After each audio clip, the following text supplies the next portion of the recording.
Channel நேயர்களுக்கு நமஸ்காரம். நான் உங்க அபீதா ஸ்ரீ. இது டீ டைம் இல்ல, ஸ்திரீ டைம், நமக்கான டைம், பெண்களுக்கான டைம்.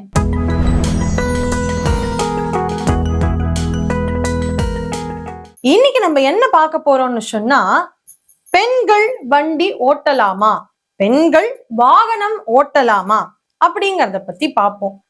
என்னடா இது புதுசா இவ கொஸ்டின் கேட்டு இருக்காளே, பெண்கள் வாகனம் ஓட்டிட்டு தானே இருக்கா, எல்லா இடத்துலயும் டிரைவ் பண்ணிட்டு தானே இருக்கா, 2 வீலர்ஸ் 4 வீலர்ஸ், இன்னைக்கு பைலட்ஸா கூட பெண்கள் இருக்காளே, அது மட்டும் இல்ல மெட்ரோல கூட பெண்கள் வண்டி ஓட்டிட்டு இருக்காளே அப்படின்னு பாக்குறேளா? ஆமா, இன்னைக்கு பெண்கள் எல்லா இடத்துலயும் வண்டி ஓட்டிட்டு இருக்காதான். அப்புறம் என்னத்துக்கு ஏகப்பட்ட மீன்ஸ் வந்துட்டு இருக்கு, என்னெல்லாம் போட்டு இருக்கா நீங்களும் பார்த்துட்டு தானே இருக்கேள். டமால்னு போய் டுருன்னு உழுந்துட்டா, ரைட்ல இண்டிகேட்டர் போட்டு லெஃப்ட்ல திரும்புறது, இதெல்லாம் பெண்கள் பண்றா அப்படின்னு மீன்ஸ் போட்டு இருக்கா, சிரிச்சுட்டு இருக்கா நம்மள வச்சுண்டு. அது மட்டும் இல்ல, யாராவது ஒருத்தர் அந்த ஸ்டாப் லைனை தாண்டி போய் நின்னுட்டா போதும், கண்டிப்பா பெண்ணு தான், அந்த பொம்மநாட்டி தான் வண்டி ஓட்டுறது, சிக்னல்ல இப்படி போய் அப்படியே ஒரு யூட்டன் எடுக்கிறதுக்கு கொஞ்சம் முன்னாடி போய் நின்னுட்டா போதும், அந்த வண்டிய பொண்ணுதான் ஓட்டுவா அப்படின்னு நம்ம ஆத்துல இருக்க மனுஷாலே யாராவது சொல்லி நம்ம கேட்டிருப்போம். அது என்ன, இந்த தவறான தாட்ஸ் நமக்குள்ள ஏன் வந்தது அப்படின்னு நம்ம யோசிக்கணும் இல்லையா? இன்னைக்கு மாத்திரம் இல்ல, எப்போலேந்தோ யுகத்துக்கு முன்னாடி, அதாவது திரேதா யுகத்திலேயே தசரதனுக்கு கைகேயி தானே சாரதியா இருந்திருக்கா. அந்த சாரதியா இருந்து அப்போ அந்த போரை வின் பண்ணி கொடுத்தப்போதானே தசரதன் 2 வரம் கைகேயிக்கு கொடுத்திருக்கார். அந்த யுகத்துல மாத்திரம் இல்ல, துவாபர யுகத்துல கிருஷ்ணனுக்கு தேரோட்டியா யார் இருந்திருக்கா, அதாவது நரகாசுரன் வதம் போது கிருஷ்ணனுக்கு தேரோட்டியா சத்யபாமா தானே இருந்தா. எவ்வளவு சாதுரியமா தம் புருஷன் உயிரை காப்பாத்திருக்கா இல்லையா?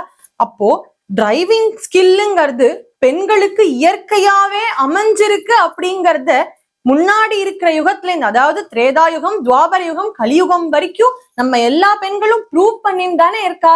அப்புறம் என்னத்துக்கு ஏகப்பட்ட means? Driving is a skill which gives you confidence. Correct தானே? நம்மளுக்கு இயற்கையாவே அந்த கான்ஃபிடன்ஸ் நிறைய இருக்கு அப்படின்னு நான் நம்புறேன். சோ நம்ம எல்லாரும் அந்த கான்ஃபிடென்ட்டோட சூப்பரா டிரைவ் பண்ணி அந்த மேல் சாவனிஸ்டிக் தாட்ஸை இரேஸ் பண்ணணும் அப்படின்னு நான் இங்க சொல்லணும்னு ஆசைப்படுறேன். சரி, இப்படி வச்சுக்கலாமே, காத்தால ஆபீஸ்க்கு நம்ம ஆத்துக்காரர் அவசர அவசரமா கிளம்பிட்டு இருக்கார், ஏதோ மீட்டிங் அப்படின்னு ப்ரிப்பரேஷன் எல்லாம் வேற பண்ணிட்டு இருக்காரு, நமக்கும் எங்கேயோ வேலை இருக்குன்னு வச்சுப்போம். அப்போ நம்ம அவர்கிட்ட போய், நான் வாங்கோண்ணா, இன்னைக்கு நான் உங்களை கூட்டின்னு போய் டிராப் பண்றேன், எனக்கும் பக்கத்துல வேலை இருக்கு அப்படின்னு சொல்லி அவரை கூட்டின்னு போய் டிராப் பண்ணலாம் இல்லையா? நமக்கும் அவரோட ஒரு டைம் கிடைச்ச மாதிரி இருக்கும் இல்லையா? ஒரு ஹாப்பினஸா ஒரு அந்யோன்யமா போயிட்டு வரலாமே, அவரை டிஸ்டர்ப் பண்ணாம அவரோட ஒர்க்குக்கு ஹெல்ப் பண்ண மாதிரியும் இருக்குமே. இது ஒரு நல்ல விஷயம் தானே. சோ இங்கேருந்து நான் என்ன சொல்ல விருப்பப்படுறேன்னா, யாரு டிரைவ் பண்ணாலும், பெண்ணா இருந்தாலும் சரி ஆணா இருந்தாலும் சரி, ரொம்ப நல்லா டிரைவ் பண்ணி சாரதிங்கிற ஒருத்தர் ஒழுங்கா இருந்தாதான் அந்த வண்டி போய் சேர வேண்டிய இடத்துக்கு கரெக்டா போய் சேரும்.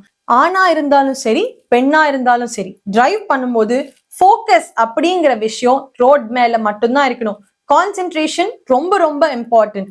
அது எல்லாமே பெண்களுக்கு நிறைய இருக்கு அப்படிங்கறத நம்ம ரெஜிஸ்டர் பண்ணணும். சோ அவளுக்கு ஹெல்ப் பண்ற விதத்துல நம்ம அவளை கூட்டின்னு போய் விட்டு அந்த சாவனிஸ்டிக் தாட்ஸ் எல்லாத்தையும் எரேஸ் பண்ணி ரொம்ப ஹாப்பியா நம்ம லைஃபை லீட் பண்ணலாம். உங்களோட டிரைவிங் எக்ஸ்பீரியன்ஸை நீங்களும் கமெண்ட்ல மறக்காம மென்ஷன் பண்ணுங்க. திரும்பவும் ஒரு நல்ல கண்டென்ட்டோட உங்களை மீட் பண்றேன். Until then, bye from Apita Shri.